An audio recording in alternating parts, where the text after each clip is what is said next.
So the 54 lines in between where we left off on Friday and where we pick up today are covering Aeneas and Aeneid walking through the city and seeing all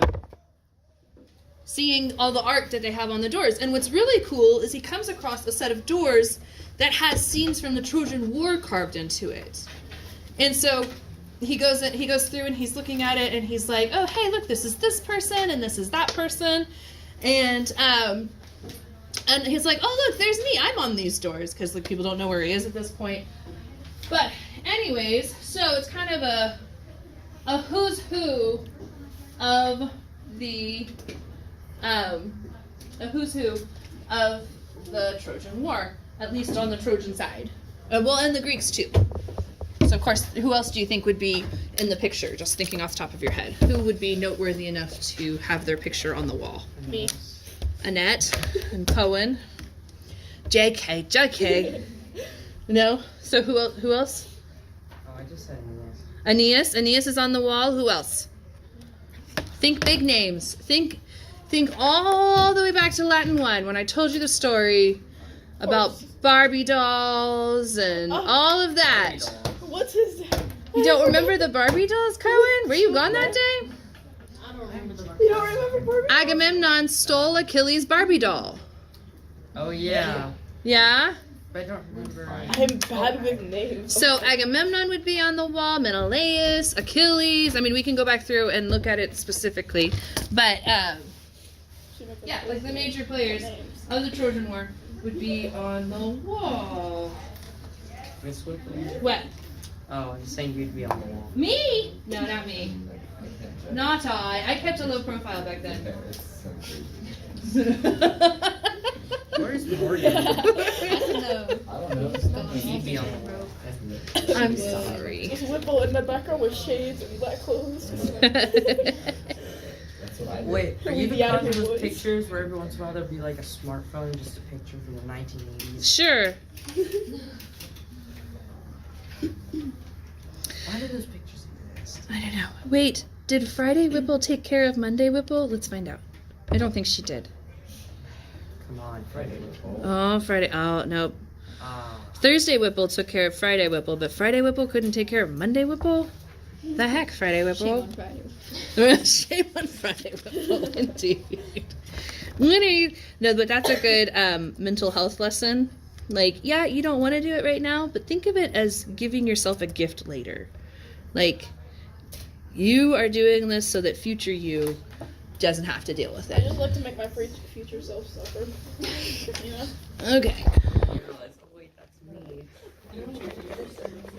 I'm already suffering. So funny. Yeah, make sure you're kind to future you. Well, I tend to be a giant jerk to future Whipple. yeah, picking a 7th hour. Yeah, Southern Power was definitely like. It's like a break. Wait, do you have a 7th hour today? No. No. We like never have But- it on Monday. But I also am an academic team, so like, hey, let's go. I'm missing I Wednesday. screwed myself. I'm missing Wednesday. Oh, quick reminder, don't forget this Saturday is Fall Forum. If you're planning on going, I need you to get signed up now. Forum is when? I mean, not when. Yes, like you should have been signed up on Friday, and I was supposed to turn in things on Friday. The good news is I'm a state chair, so you know, it's okay. I'm the person people asks if they can still register people late, and I say it's okay. So, but if you are going to go to Fall Forum on Saturday, remember it's here. Please get signed up, like, right now. Right now. Kiara's in high school here? It's like tiny. It'll be space. at the Math and Science Center. We're going to do stuff in the planetarium. So state convention is competition, right? Fall Forum is more about socializing with people from around the state. It's a lot of fun. We'll have activities, and we'll play games, and we'll have food. One of our activities is we make M&M mosaics. So I give you graham crackers and frosting, and then you use M&Ms to make pictures. Yeah, it's lots of fun. Oh yeah, I haven't figured out how to get them. I wish I could go with the band competition. I know. If I had known there was a band competition, I would not have allowed it to be that day. But I was told what day, and so it is what it is. I still need to figure out how to get into I came up with a song today. Do you want to hear it? What is it? I already sang it for 4th hour. So they're gonna be like, fast forward. Deal with it. Okay, so my 8th graders were like, you should come up with a song to teach us how to spell diphthong. I was like, okay. D-I-P-H-T-H-O-N-G, diphthong. D-I-P-H-T-H-O-N-G, diphthong. Vowels are 2 and sometimes 3, but always sound as one, you see. D-I-P-H-T-H-O-N-G, diphthong. And that was the musical stylings of Whipple while she's in her car driving from the middle school to the high school. Well, that's gonna be stuck in my head for like the next week. You're welcome. No one asked. D-I-P-H-T-H. That was the funniest thing she said. What, me? What? Yeah, you said no one wants to hear it diphthong. Like as an example for how it could be used as an insult.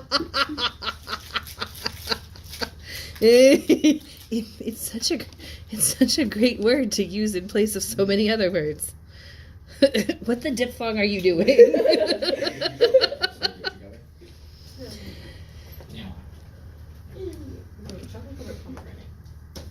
I'm gonna start using that word now. My friends are gonna be so confused. All right. You could get in trouble. No one has so far. So. Oh, you stretch it out and got rid of the space. Yeah. I've actually got the font too big.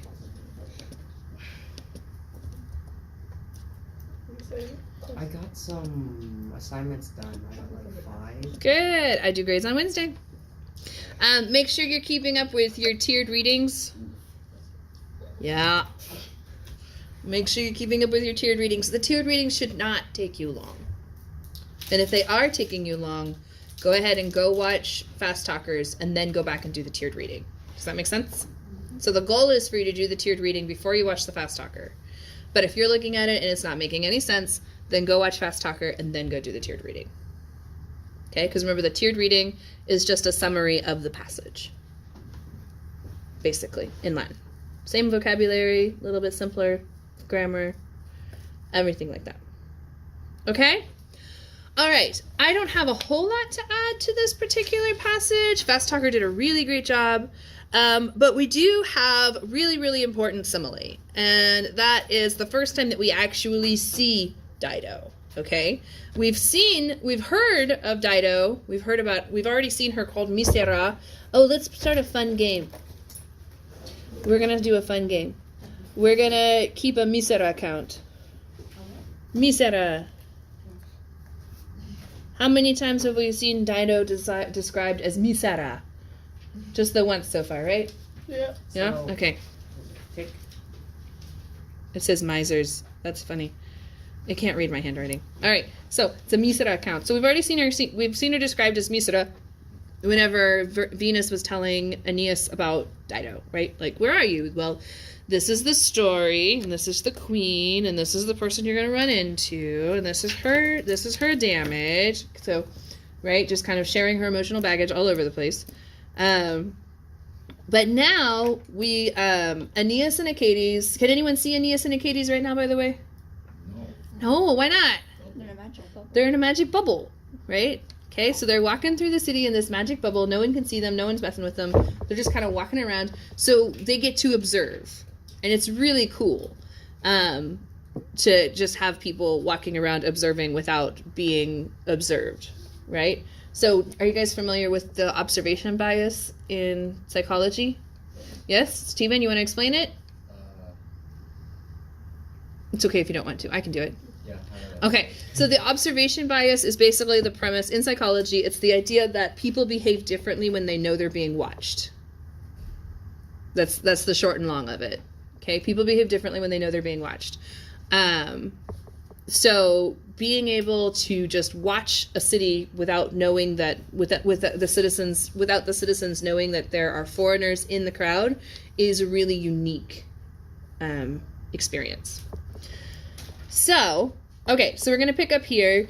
Like I said, Fast Talker did a really great job with this. The only thing is he said... Oh, that's on the next page.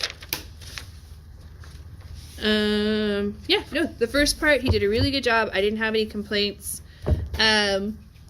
So I really just want to talk about and dissect this this simile with you. So qualis.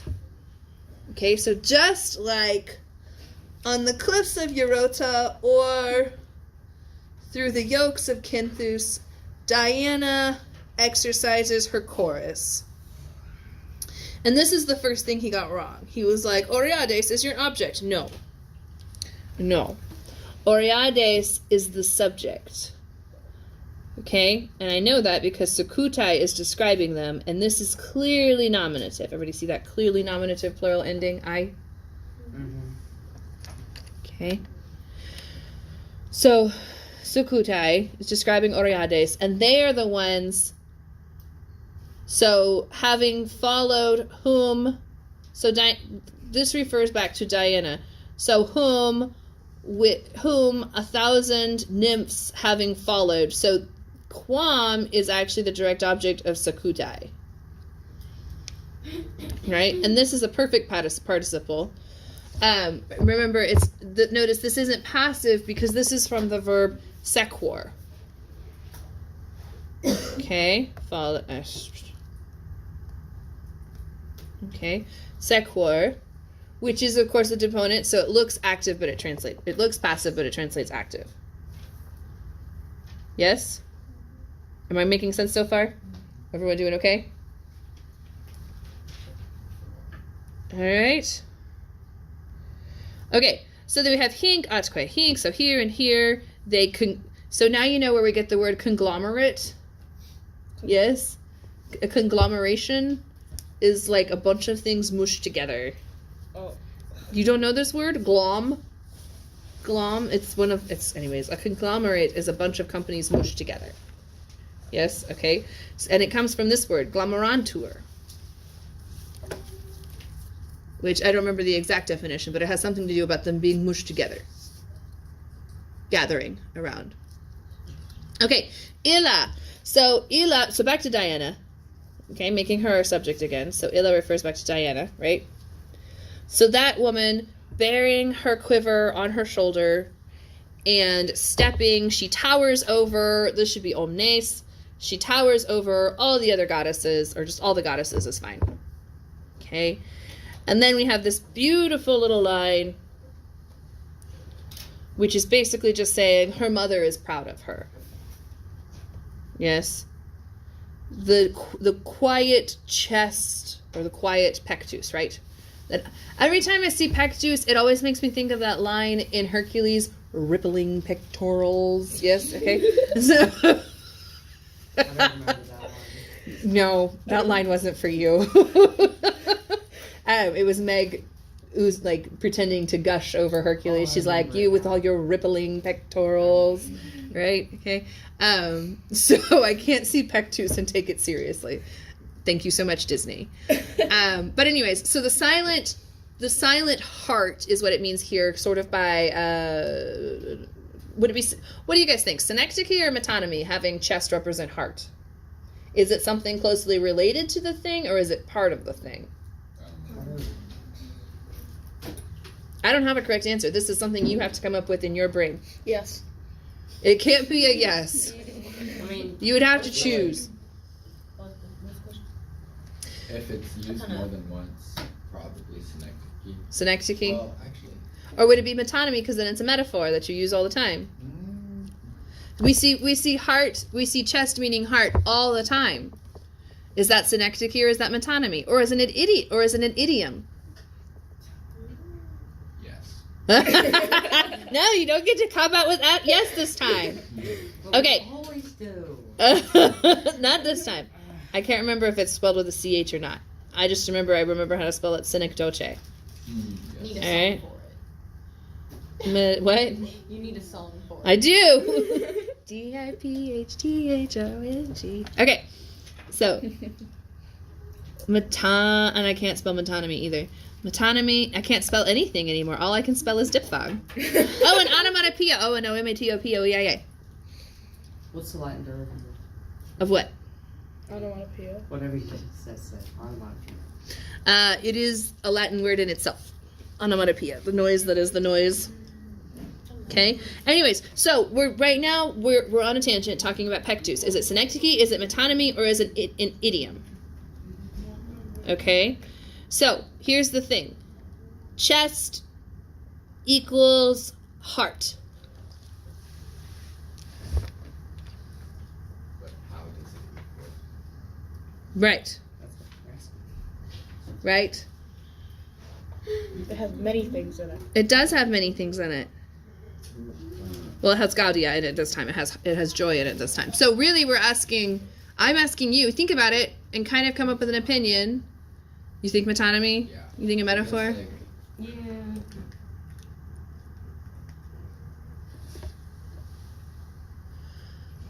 Is the heart part of the chest? Yeah. Is it? I wouldn't. And then what's the difference? What's an idiom? Idiom is just words used differently, right?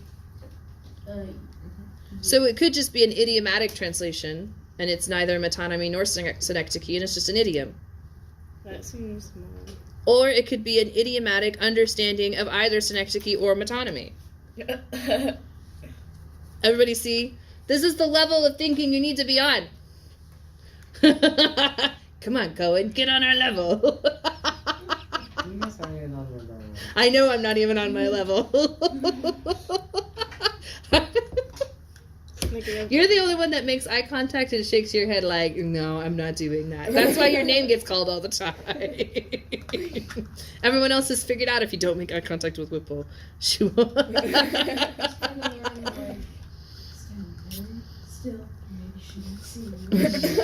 a dinosaur? I am not a dinosaur. Louie's a dinosaur. Oh, I didn't tell you guys what. So Louie saw my hair for the first time last night, and the sun hit it just right. And he looks at me and goes, "Oh, it's pretty." I was like, and then he tried to rip it out to make a nest. I almost made Emily spit applesauce out her nose. I like applesauce. Applesauce is delicious. Okay. So, anyways, I'll let you keep thinking about pectus as heart. Is that synecdoche, metonymy, or an idiom? Maybe we need to go look up the exact definitions. So maybe take a couple seconds to look at that tonight. Shouldn't take you long, but if you're sitting watching Supernatural on the CFI app, no, not CFI, CW app, the other one that has way too many commercials. Who? Jarrett Padalecki, What did he do? he punched the bartender. Oh, J-Pad. His bond was $10,000. Okay, sorry. But anyways, if the point was, if you're watching something that has commercial breaks and you think about it, take a second to look up metonymy, synecdoche, and idiom and see which one you think would fit chest meaning heart the best. Because it comes up all the time. Yes? When I say all the time, like anytime we're talking about feelings, they say chest and they mean heart. Yes? We have like Chinese idioms. Yes, we have it. Every language has idioms. Okay, but anyways, so the silent or the quiet chest of Latona, so pretty good with that's Diana's mama. Yes, Diana and Apollo's mama. Yes. I wrote this down because I always forget. Possesses, like peritympton, possesses joys. Okay, that was another thing that he had backwards. No, hang on. I have it backwards. He's right. Because this is plural. Right? So that's what he was saying. It's hard to figure out what's the subject and what's the object. So joys possess Latona's silent heart. Sorry. It's okay to make mistakes as long as you admit them and fix them, yes? Okay. I am not perfect, and this is not easy. Yes? Okay? And so, like, I don't expect you guys to be perfect. That's why your homework is completion. Yes? Okay. So, talis erat dido. So they're letting you know that's the end of the simile. So you see qualis, talis. Those are things that are going to go together. Okay? So just as Diana, such was Dito. All right? So qualis is going to be such as, and then talis you're going to take as just. So such as Diana, or thus, I'm sorry, not just, thus. How do I want to, thus. English. English is, Latin makes perfect sense. It's the English that's the problem. Okay. Because English follows other languages down dark alleys. It's true. Rifles through their pockets to take their loose grammar. Mm-hmm. Yep. Okay. So thus was Dido, and she carried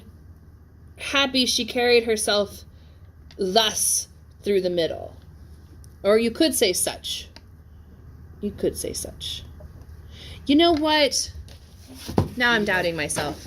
Now I have doubts. I need to look it up. English. Like, just as. Such was. Yes, thank you.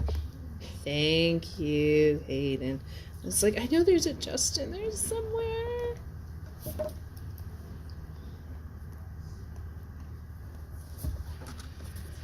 Ugh. It's either dehydration or dementia, so drink water, yes? Drink water and hope for the best.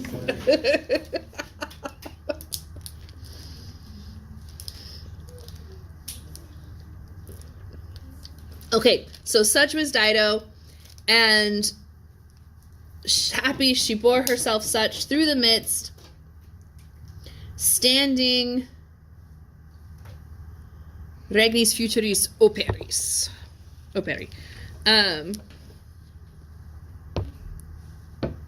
Standing for the work of kingdoms to come. Yes? Okay.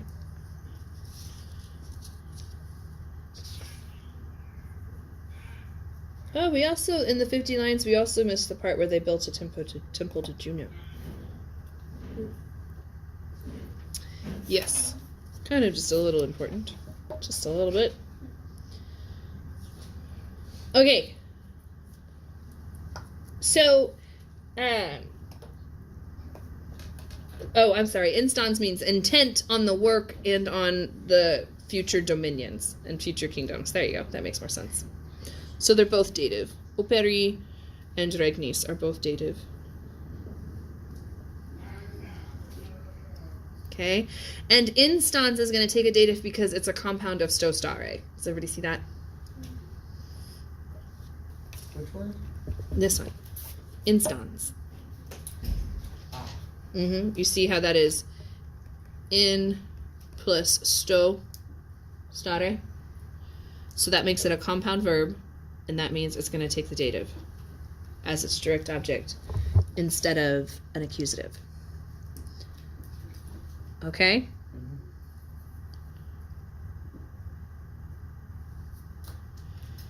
Okay. So this is important because this is the first time that we get to see Dido. It's really important to know that this is Dido before she's struck by Cupid's arrow. Spoilers, she gets hit by Cupid's arrow, but you know that because I taught you that in Latin 1. Yes? Okay?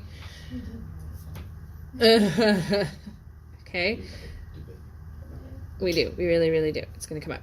So, but this is before she gets hit by Cupid's arrow, so it's really, really important for you to notice the characteristics of Dido right now. Okay, so then, so she's intent on her work and on her future dominion. So this is really, really important.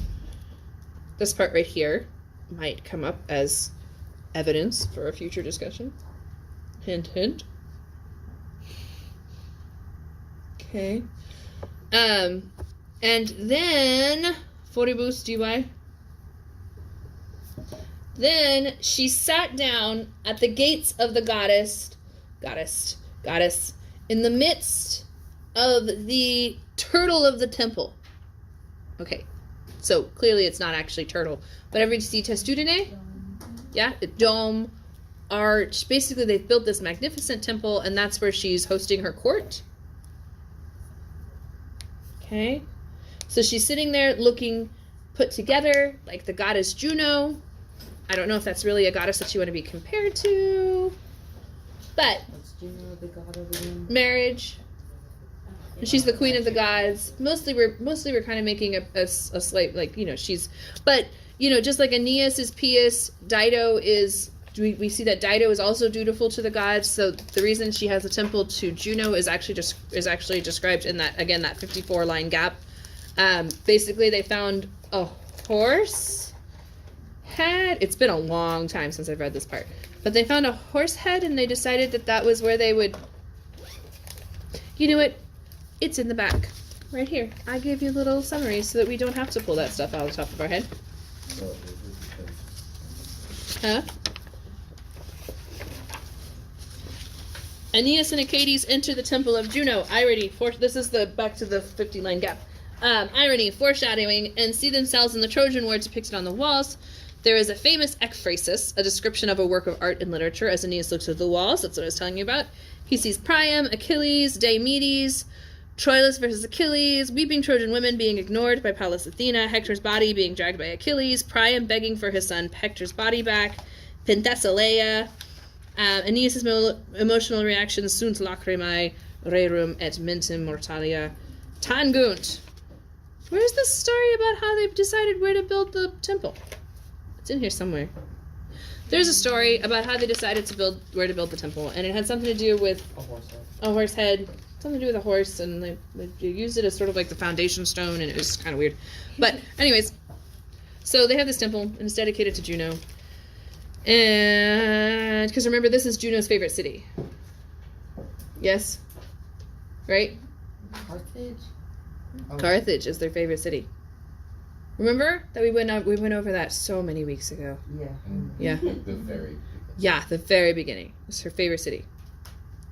Okay. So, anyways, she saipta armis, she's draped in her arms, or she's surrounded with arms, so meaning like the weapons of being a queen, right? Okay, so I don't know, dignity.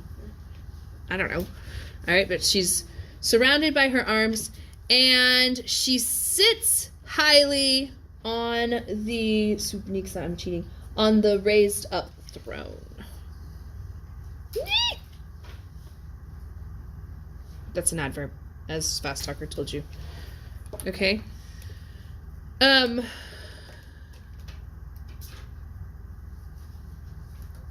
Okay, so she's sitting there. Give me your first impressions of Dido. Without even going on and seeing all the things that she's doing. Just her appearance and how she enters. What kind of leader is Dido? Sophisticated. Does she seem like someone who has her crap together? Yes. Yes. She's like determined to Yes. Yes, she has a job. She's intent on her job. She's intent on making sure everybody's successful in the future. Okay? It's really important that you remember Dido in lines 503 through 508 later. Okay? Because you guys know the story. Later, she's not going to look like this. Right? Okay? So there's a very definite, there's a reason as the AP board was picking and choosing which sections they had us keep. There's a reason they had us pick this depiction of Dido. Right? Okay? And it's because here she is at her best. Doing what she's supposed to do before any of the drama.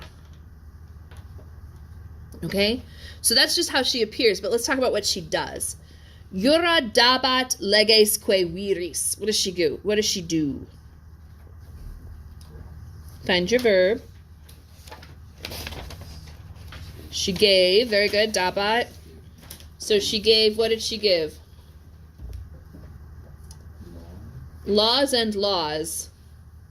So clearly there's like a finer definition in here somewhere. But we like to joke, as Latin teachers. She gave laws and laws. But Chidi book says justice and laws.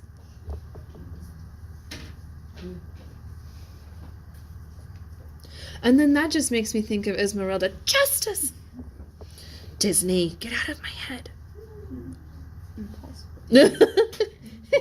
For a plain yellow pumpkin to become a golden carriage. It's too powerful. That at least is not Disney. What is it? Disney adaptation. There is. Is that the one with Brandy? No, And that's not Disney. that's not Disney, but that's one of my favorites with Brandy and somehow Whitney or Oprah, not Oprah, not Oprah. It's not Whitney Houston. Whoopi Goldberg. Whoopi Goldberg. Yes, I was like, Whoopi Goldberg and Victor Garber somehow gave. I'm sorry, I don't know the Asian guy's name, but Whoopi Goldberg and Victor Garber somehow have an Asian son, and it's fabulous. It's like, you want to talk about inclusivity in the '90s. That's amazing. It's really like, they didn't even care if it works. They were like, we're gonna make this look like a hometown theater. Like, it looks like a town putting on a Cinderella. And it was great. Anyways, okay. I'm sorry to people listening to the recording. We think we're hilarious. Okay, so she was giving to the men. Yes, so dative indirect object. Okay, so she was giving to the men justice and laws, and she was dividing. Iquabat, literally, she was making equal